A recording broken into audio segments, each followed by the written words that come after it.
বালকরা অত্যন্ত অবোধ হয়।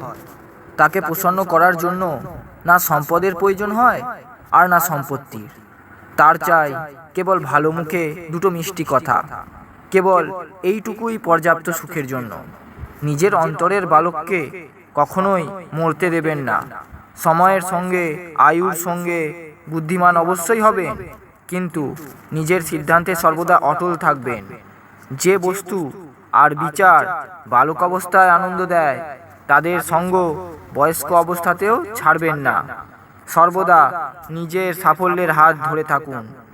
যখন ছোট ছোট বিষয়ে প্রসন্ন হবেন, তখনই আপনার জীবনে সুখের ব্যাপ্তি ঘটবে।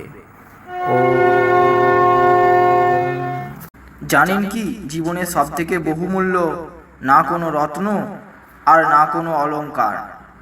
এই সংসারে সবথেকে বেশি মূল্যবান হলো সুখ। আগে হ্যাঁ, সুখ অর্জন করার জন্যই মানুষ দিন রাত পরিশ্রম করে, কিন্তু সুখ তাও অধরাই থেকে যায়। কারণ সুখ তারাই অর্জন করতে পারে যারা সন্তুষ্ট থাকতে জানেন। যা আছে, যতটুকু আছে, তার প্রতি কৃতজ্ঞ বোধ করুন। সেই জন্য আপনিও পরিশ্রম করুন, সন্তুষ্ট থাকার জন্য, সুখ লাভের জন্য, আনন্দে থাকার জন্য। সুখী জীবনের জন্য আমরা কত কিছুই না করি, সম্পদ অর্জন করি, কিন্তু সুখী জীবন অর্জন তখনও অধরাই থেকে যায়। এর কারণ কি জানেন?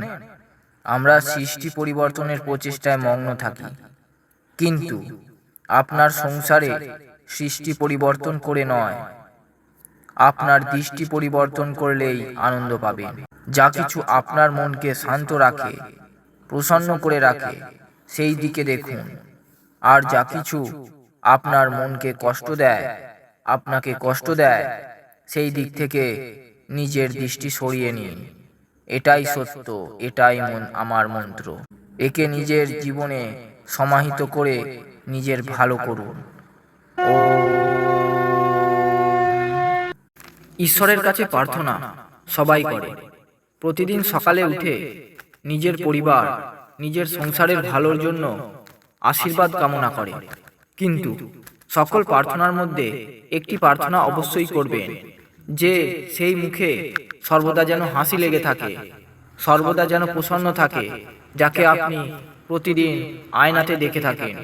নিজে সুখে থাকলে, নিজে সন্তুষ্ট থাকলে তবেই তো এই সংসারকে সুখী করতে পারবেন। যার নিজের ঝুলি শূন্য, সে অপরের ঝুলিকে পূর্ণ কি করে করবে?